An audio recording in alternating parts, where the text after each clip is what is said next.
Hi everyone. So in today's video, we're going to be talking about magnetism. So what is magnetism?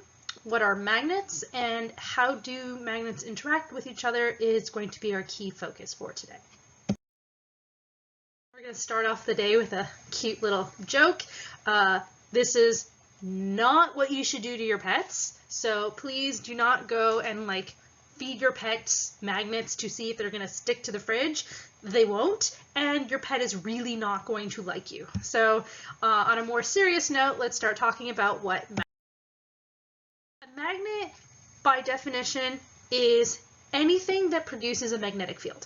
So what we're talking about is things that are permanent magnets. So like magnetite, which is the mineral that produces its own magnetic field, and things that can temporarily become magnets, so ferromagnets, and also electromagnets.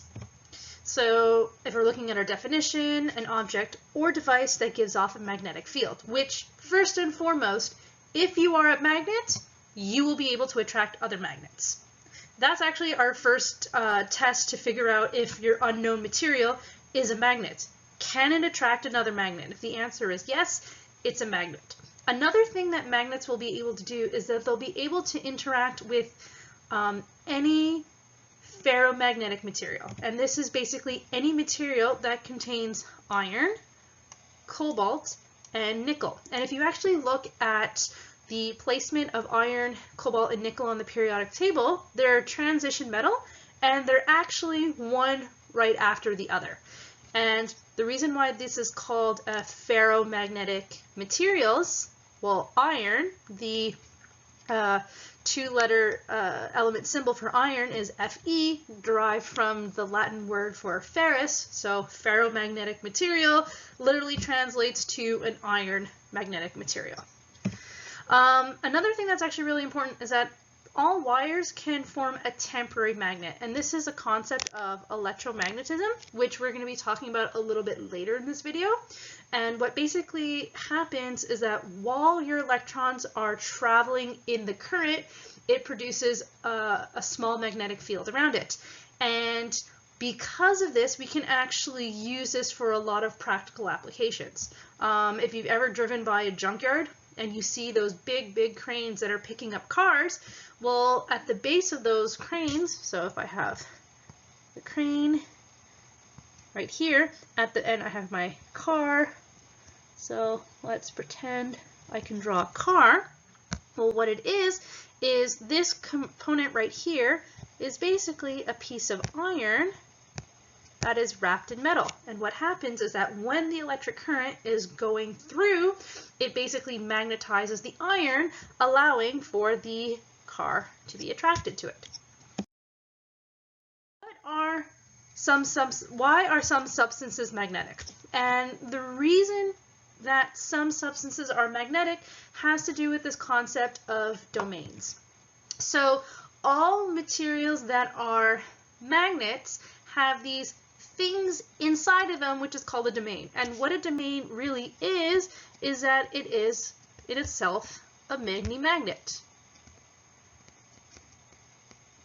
That anything that has all of your domains lined up in the same orientation will produce a magnetic field. So for a material to become a magnet, so this is like if I was taking a piece of iron and putting it next to magnet, the domains in the iron become aligned with the magnetic field, and it becomes a temporary magnet in that point. And materials that are permanent magnets, so things like magnetite or rare earth magnets, their domains are permanently aligned in the same orientation. So if my domains are aligned in the same orientation, I basically produce a magnetic field. So more domains aligned, the stronger the magnet. If I'm looking at this material right here, so this is basically an example of a piece of iron that has not been magnetized. And each one of these arrows, so arrow, arrow, arrow, all of these are domains. Now, right now, all of the arrows are pointed in completely random orders. So that basically means all of the mini magnetic fields that are happening within the domains are canceling each other out. So that's why the material is not magnetized. And to magnetize it is actually quite simple. You take a magnet and you put it in the vicinity of your material. And then afterwards, as we can see, now all of our domains are in the same orientation. So all of those mini magnets in our material are in the same orientation. If they're in the same orientation, my material is now magnetized. So and this can only happen, so for my material to be magnetized, this only happens for iron, for cobalt, and for nickel. And any alloy, so an alloy is a mixture of metals, so any alloy that is made up of either iron, cobalt, or nickel has the possibility of becoming magnetized. Again, we have another image here that all of these little arrows are our domains, and if I'm looking at this right here, this is something that is not magnetized. So it's just like I'm walking down the road and I see a piece of iron. This is what it would look like, because at a microscopic level, and I just want to make sure that I mention that this is at a microscopic level, because it's not like you pick up a piece of iron and you see all of these domains. No, it's at a microscopic level. So if I'm looking at this right here, I do not have a magnetic field being applied right here. So that means all of my domains are in any orientation whatsoever. But if I'm looking at this image right here, because I have this in the magnetic field, all of those mini domains align with the magnetic field it's in, and as it is in the presence of a magnet, it is going to be magnetized. Did you know that the Earth is actually a big magnet? Because the one thing that we need to remember, and this is something that we talked about specifically in grade 7, so secondary 1, when we talk about the Earth structure. The Earth has 3 layers. It has the crust, the mantle, and the core. And in the core, we have our inner core and our outer core. Now, the outer core is made out of molten iron. So that means that iron, we remember, is one of the 3 metals that has the ability to be magnetized. So again, iron ferromagnetic. And the key thing that I need to remember is that the iron in the outer core of the Earth is in constant motion. So scientists hypothesize that because the iron in the outer core is in constant motion, that the movement of the iron allows for the domains to be arranged and allows for a ginormous magnetic field. So scientists call the magnetic field around the Earth the magnetosphere, and it's actually extremely important. First and foremost, it actually deflects the solar winds that we get from the sun. So if I'm actually looking at our image of the Earth right here, we can see that the solar winds of the Earth facing the sun, so if the sun is right here, I'm going to color that in. We have the sun. The sun's rays, as it's hitting the Earth, it basically causes this tail formation of our magnetosphere. So it's really important for deflecting the solar winds, which carry UV rays. And we all know that UV rays are very high energy rays from the sun, causes skin cancer and sunburns. And if we didn't actually have the magnetosphere, it would actually blow away the ozone layer, which is, again, extremely important for blocking UV rays and for maintaining the health and safety of all of the organisms that we have on the planet Earth. Bigger image of our sun, our solar flare, and we have our magnetic sphere. And what's really cool about our magnetosphere is that the solar winds, because of our magnetic shield, get concentrated in the North and in the South Pole. And what happens at night in the North and the South Pole? the northern and southern lights, or the aurora borealis and aurora australis. So basically, it's the interaction of the high energy particles in the upper atmosphere that causes the beautiful lights. So thank you, magnetospheres, for pretty lights. Okay. Types of magnets. The key thing that we need to remember is that we have 3 types of magnets. First and foremost, permanent magnets. So these are materials that are naturally magnetic and are permanently magnet. And one of the minerals that we have as being a permanent magnet is something called magnetite. So in the lab, when we were doing the lab about figuring out what materials were magnets, what were non-magnets, and what were ferromagnets, that adorable piece of rock that everyone's like, why do we have a piece of rock? That was actually magnetite. So if we see right here, we have our magnetite, and we actually have pieces of iron. So right here, we have a piece of iron that's attached to the magnetite. We have a piece of iron that's attached to the magnetite. So our permanent magnets, materials that naturally produce a magnetic field. And our domains are permanently aligned, and this is the reason why they can produce a natural magnetic field. The second type of magnet is our ferromagnetic substances.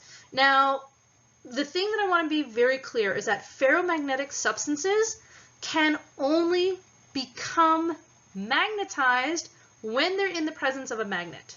So if I were to take just any piece of iron or any piece of nickel or any piece of cobalt, it is not necessarily a magnet right there. It needs to be magnetized, and that's the key thing, and the only way that it can become magnetized is if I put it in the presence of another magnet.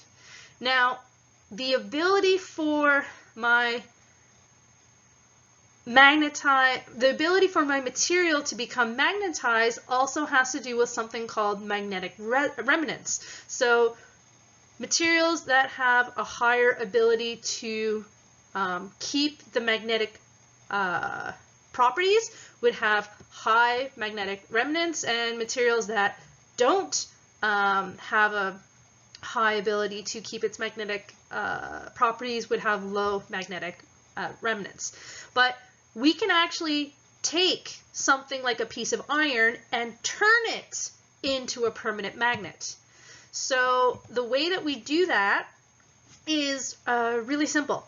We basically take the piece of iron and we put it in the magnetic field. So when we take our iron and put it in the magnetic field, the domains of the iron become magnetized, and then we heat treat it. At our next picture here. So the first thing that we do is we take our piece of iron. So we have our piece of iron bar, and we put it in between 2 magnets, so it's in the middle of the magnetic field. So this allows the iron's domains to align within the magnetic field. After we've done that, what we do is we heat treat the iron. So it's still in the magnetic field. We add a whole bunch of heat, and then once it's cooled, we tap the iron, and this basically permanently sets the domains so they're stuck in the alignment that they were in the magnetic field, and we've made a permanent magnet. Because here's the thing, there's only a finite amount of magnetite on the world, and you see magnets everywhere. So we had to actually, so there had to have been a way to make magnets, and this is what we would do. You would take your iron or your nickel or your cobalt, put it in the magnetic field of something else, and then produce your now permanent magnet. We talked about our types of magnets. We have permanent magnets, so materials that are naturally magnetic. Ferromagnetic substances, so these are materials that become magnetic once they're in a magnetic field. And then our third one is an electromagnet. And this is basically a temporary magnet. And the key thing that we need to stress here is the word temporary. The material is only magnetic once there is a live current going through the material. Once you cut off the electricity, the material stops being magnetized, which for industry practices is actually really good. If you only need a magnet for a small period of time, you would produce an electromagnet. So this is actually what we have right here. So this is our electromagnet on the top. And if I'm looking at all here, well, these are basically pieces of iron. So iron filings that are basically being attracted to the electromagnet. I can drop it and then I switch off the current and then all of my iron falls. So temporarily becoming a magnetic due to electric current going through it. So again, our summary of our three types. Permanent magnets, always magnetic. Ferromagnetic substances, they become magnetic when they're in the magnetic field, and then once they are removed from the magnetic field, they lose eventually their magnetic properties unless you turn it into a permanent magnet. And then an electromagnet, only magnetic when you have a live current going through it. And yes, even paper clips can find romance. Okay, so this is probably something that all of you know because all of you, one point in your life, have played with magnets. And when you were playing with magnets, you realize that sometimes they stick together and sometimes they hate each other. And because in a magnet, there's always two poles. We have the North Pole and the South Pole. And people are like, why is there a North Pole and the South Pole? The North Pole of a magnet points to geographical north. And that's why we call it the North Pole. It points to the geographical North Pole on the Earth, North Pole of the magnet. The South Pole of the magnet points to geographical south. There you go. Now, with our magnets, there is basically two rules. The opposite poles of a magnet attract, and the like poles of a magnet repel. And this is your mantra for magnetism. Opposite poles attract, same poles repel. And a lot of you might be thinking this sounds very familiar. Static electricity, same thing. If I have two negatively charged bodies, they will repel. If I have two positively charged bodies, they will repel. But if I have a negatively charged body and a positively charged body, they will attract. So the rules of static electric charges, the rules of magnetic poles are extremely, similar. So if we see opposite poles, they're attracting. Look at my like poles, they are repelling right away. See. And in the lab, we actually did this, where we would take the two bar magnets, and when you had the unlike poles or the opposite poles, the bar magnets came close to each other.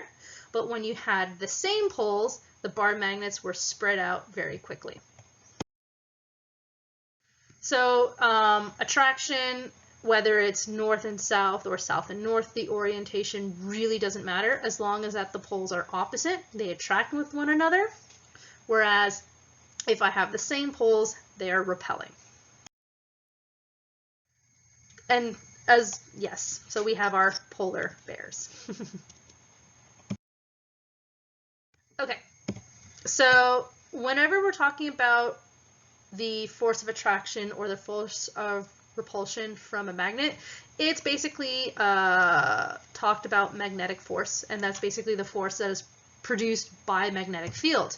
And our magnetic field is just the area of influence where the force from one magnet can apply on another magnet. And the key thing with a magnetic field is that we have field lines that go around our magnets. And with our field lines, there's two key concepts that we need to remember. One, that our magnetic field line leaves from the North Pole and goes to the South Pole. So that's our first concept. And our second is that our field lines never cross each other. Just like if we're talking about the Bohr-Rutherford model and our orbit shells don't cross each other, Same concept here. Our magnetic field lines do not intersect.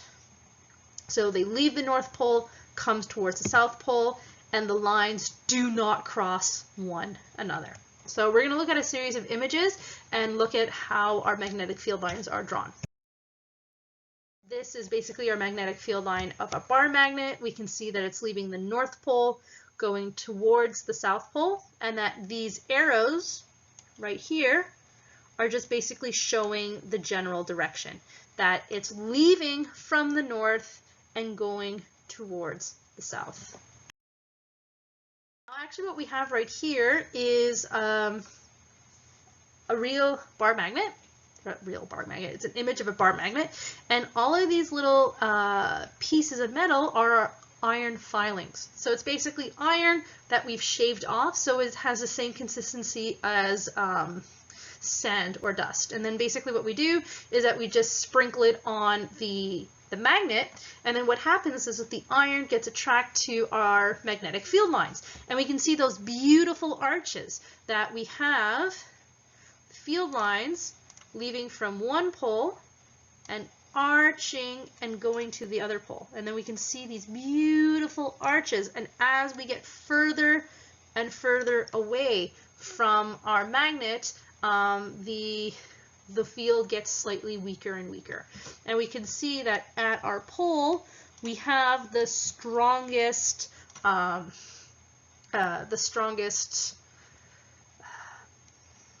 sorry, I'm losing my words. The strongest force of our magnetic field is basically found closest to the magnet, and then as you spread out away from the magnet, the strength of the magnetic field gets weaker and weaker.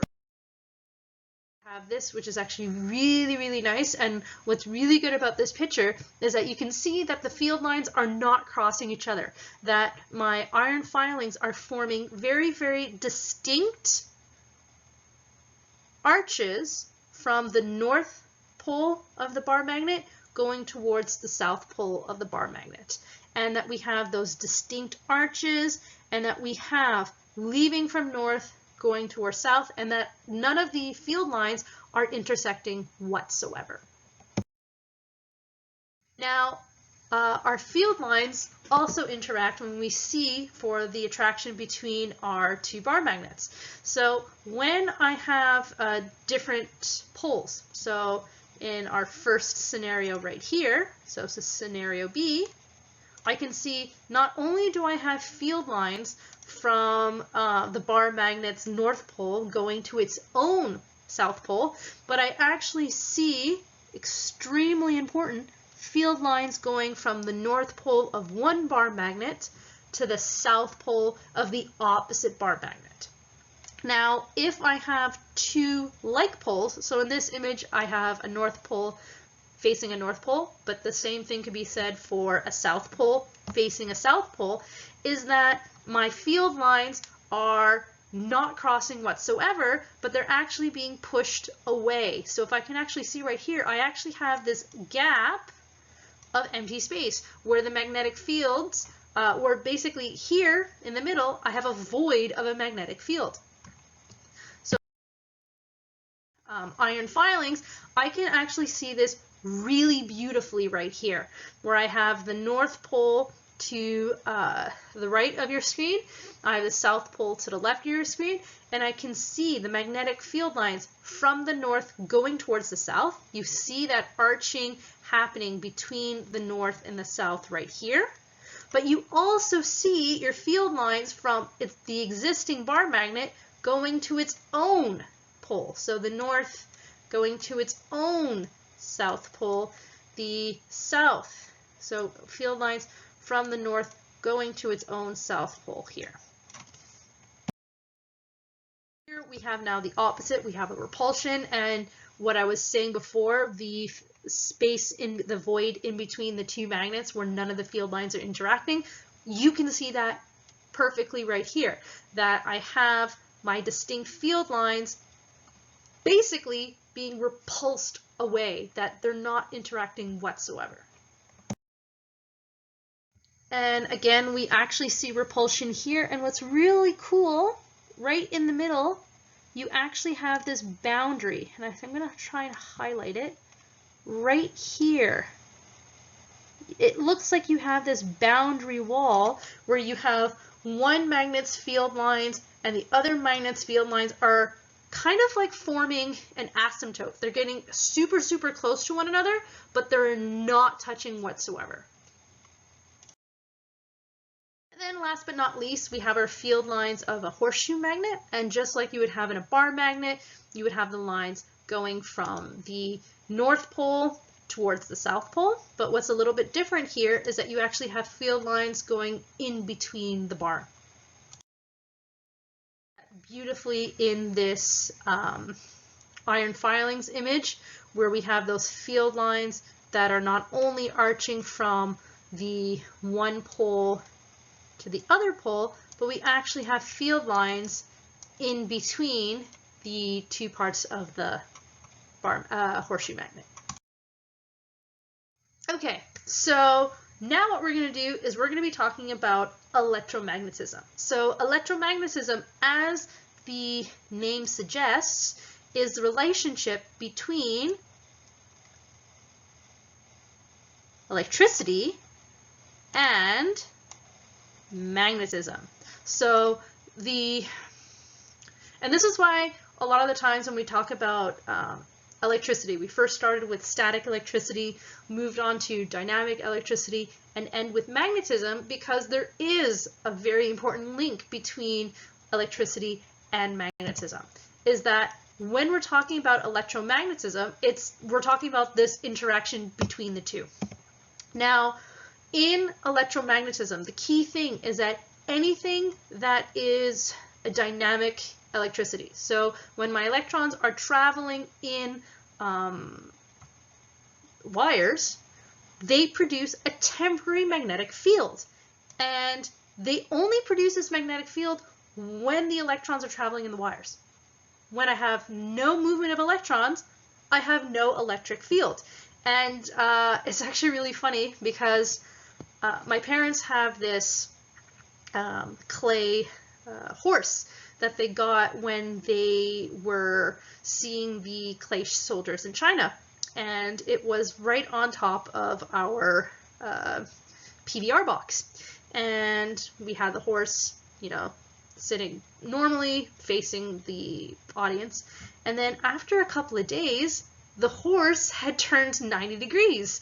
And for the longest time, people thought that people were turning it, but then we realized that the horse, not only it was made out of clay, but it must have been that the clay had a high enough iron content that it was interacting with the PVR box, and every single time the TV was on, the horse would slightly rotate, and then when the TV was off, the horse would stop rotating. So yes, pretty cool example of electromagnetism.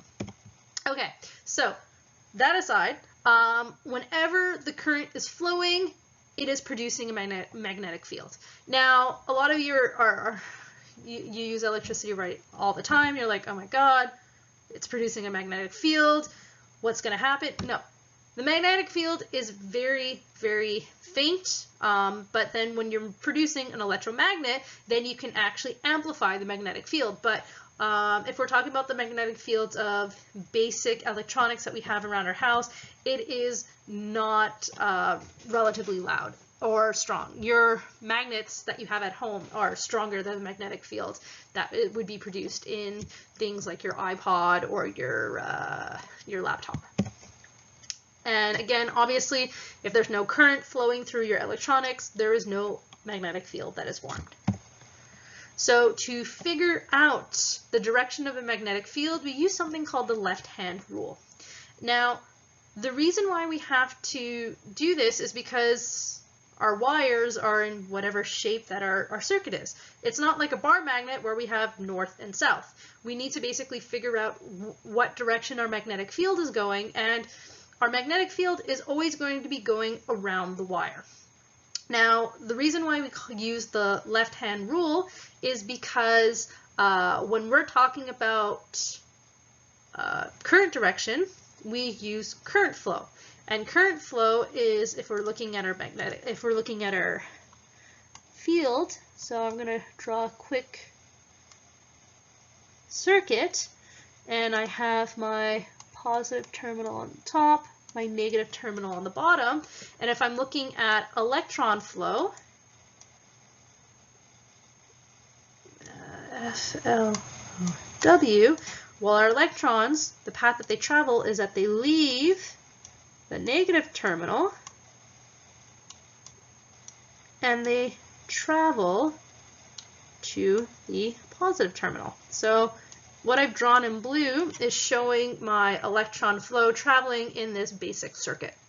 Now, for the left-hand rule, so left hand, your thumb points in the direction of your current. So if I'm looking at my picture that I've drawn, and if I'm looking at this part that I've highlighted in purple, my electrons are traveling from left to right, so that means my thumb is pointing in the direction from left to right, and your fingers curl in the direction of the magnetic field lines. So in this case, my thumb is pointing in the direction of my electrons traveling. My fingers would be curling in the direction that my magnetic field would be going around the wire. So again, this is being shown in another image where the thumb is showing our current direction, and we do current direction with electron flow. And then our fingers curling around the wires show us our magnetic field direction. Now, what I highly suggest is that you watch the series of videos on the left-hand rule, which really discusses and describes how to do this in much more detail. And, you know, when you have two scientists having a magnetic discussion, of course, they are using their fingers to figure out their magnetic. Again, our left-hand rule, our thumb shows the direction of where our current is going. And remember, electrons travel from the negative terminal to the positive terminal, and our fingers curl around the wire, and the direction of our fingers curl is the direction that our magnetic field is going in. So thanks for watching, and have a great day.